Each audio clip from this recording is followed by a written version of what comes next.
It's pancake day soon, and we all need a really tasty recipe for it. Now, there's so many variations of pancakes out there. You've got Japanese souffle pancakes, you've got crepes, but out of all of them, my favorite are buttermilk pancakes. The classic American fluffy style pancakes. You stack them up, you load them with toppings, you can't beat it. So I'm gonna show you how to make a delicious recipe for these. And with that, I'm gonna be making two toppings. One simple, bacon and maple syrup, but I'm gonna make the bacon really crispy. And then my next one is gonna be a fruit compote. This works so well with the pancakes. When the pancakes are buttery and rich, and you've got that sharp, acidic, but lovely and sweet fruit compote, it's a match made in heaven. So stick around and I'll show you how to make them.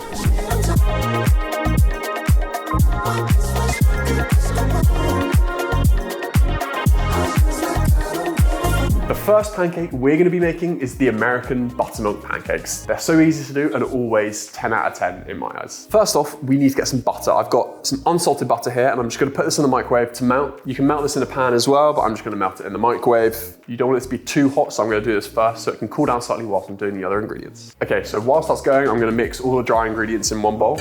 Plain flour.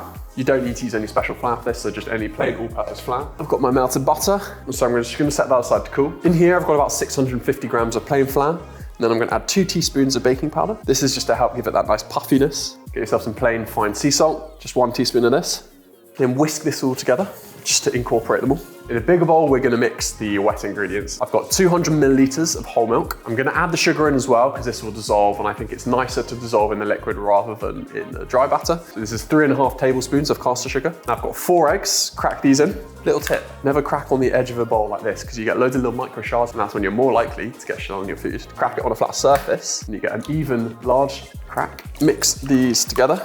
Okay, then when they've mixed together, we're gonna add in the butter, which should have cooled a little bit by now, but also a little bit of flavor. So I'm gonna add some vanilla extract.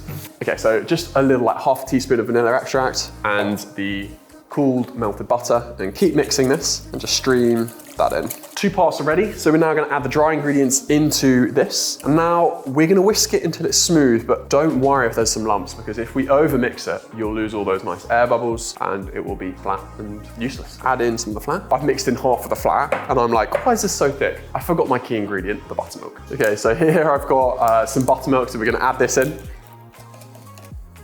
Keep mixing until you see no more clumps of flour. Okay, so now the batter is mixed. You can see there's a few lumps, but this is okay because this will all cook out when we cook them later on. And then we're gonna set this aside for about 15 to 20 minutes whilst we make the toppings. Sauce number 1 is gonna be a berry compote. This goes really nicely on top of American pancakes. You got rich, fluffy pancakes. You sometimes need that little acidic sauce on top. So I'm gonna show you how to make this. I'm using frozen berries. They are cheaper and actually they work really well when you're making a compote. You can use fresh berries if you want to.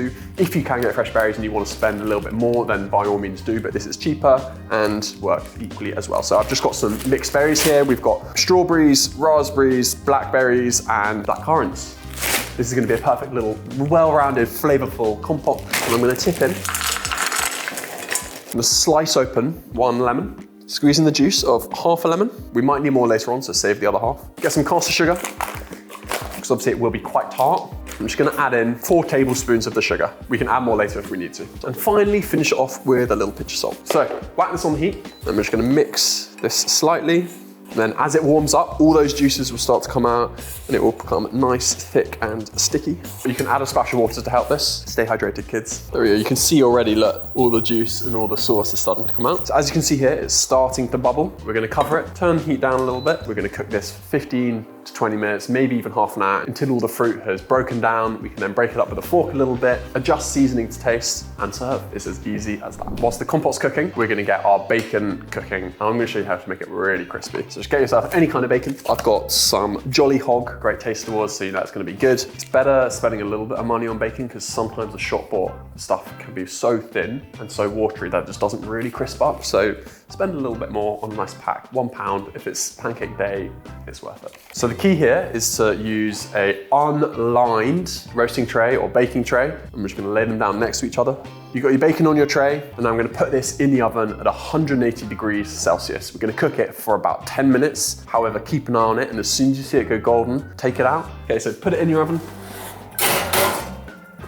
And then, hey Siri, set timer for 8 minutes. And I'm gonna check it after 8 minutes. And just like that, our bacon is cooked. Look how crispy and delicious this looks. So I'm gonna put them on some paper towel just to dry them. Right, our bacon's cooked, so let's check on this compote. It's been about 30 minutes of this cooking with the lid half off, and look how delicious this is. So as you can see, it's still a little bit liquid. So I'm gonna mash up some of the fruits with a fork, and then we're gonna put it back on the heat. And then this is up to you. You can cook it for as long or as little as you like. If you want it thick, cook it until it's really reduced. If you want it quite watery and quite thin, just cook it a little bit longer and then you're good to go. Check it for seasoning, add a bit more sugar if you need to. So with a fork, we're just gonna crush some up. Okay, so I've crushed up that a bit and you can instantly see it's already thickened. So I'm now gonna put it back on the hob and cook it away for a few more minutes and then we'll serve. Okay, so I'm now gonna show you how to cook the pancakes perfectly. I've got half of them done already. They are looking beautiful. So I'm gonna show you step by step how to get them just like this. So first off, we're using a non-stick pan and we're heating it over a medium-low heat. We're gonna get this pan preheated and we're gonna first off get some neutral oil. Just add a little splash into the middle of the pan. I'm not using butter. Butter can burn, butter smells, it goes all over the place, and I think it just ends up really like frying the pancakes, which I don't think you really want. Neutral oil is the best in my opinion. Smells less, gets a better crust on the outside, still tastes delicious because we've got melted butter in the batter, so you don't need loads of melted butter on the outside. So then with the oil in the pan, we're just gonna spread this around so it's evenly coated. Using an ice cream scoop, we're going to get a scoop of our batter and plonk it straight in the middle. Get another half a scoop and plonk it on top. Use a little spoon to help shape it if you want, and then leave it to cook for about 3.5 minutes until you start seeing some bubbles appear on the top. Also, you'll notice the sides are very wet at the moment, but once it's cooked for about 3.5 minutes, they'll start turning opaque. It won't look as wet and it will still have some structure, and you'll know you can then flip it. As you can see here, the sides are starting to turn opaque and hold their shape, and you can see a few bubbles appearing on the top. This is telltale signs that it's about to be ready to flip. And just like that, the pancakes are nicely cooked. Gonna add our last one to our beautiful stack. Our toppings are ready, our pancakes are ready. Let's plate these up, tuck into them and see what they taste like. We've got our pancakes, they're all made. Look at that big stack. I'm gonna top them with our delicious fruit compote. And then I'm gonna take half off after I've had a few bites and douse with bacon and maple syrup. Look how beautiful that looks. Now for the bacon. This is the bacon we just cooked. Listen to the crisp. We're gonna go on with a few bits of bacon. So before you come at me that I'm crossing the two sauces in one, it's sugar and bacon at the end of the day. So just for the video's sake, I'm gonna try all of them together. Now for a little bit of maple syrup.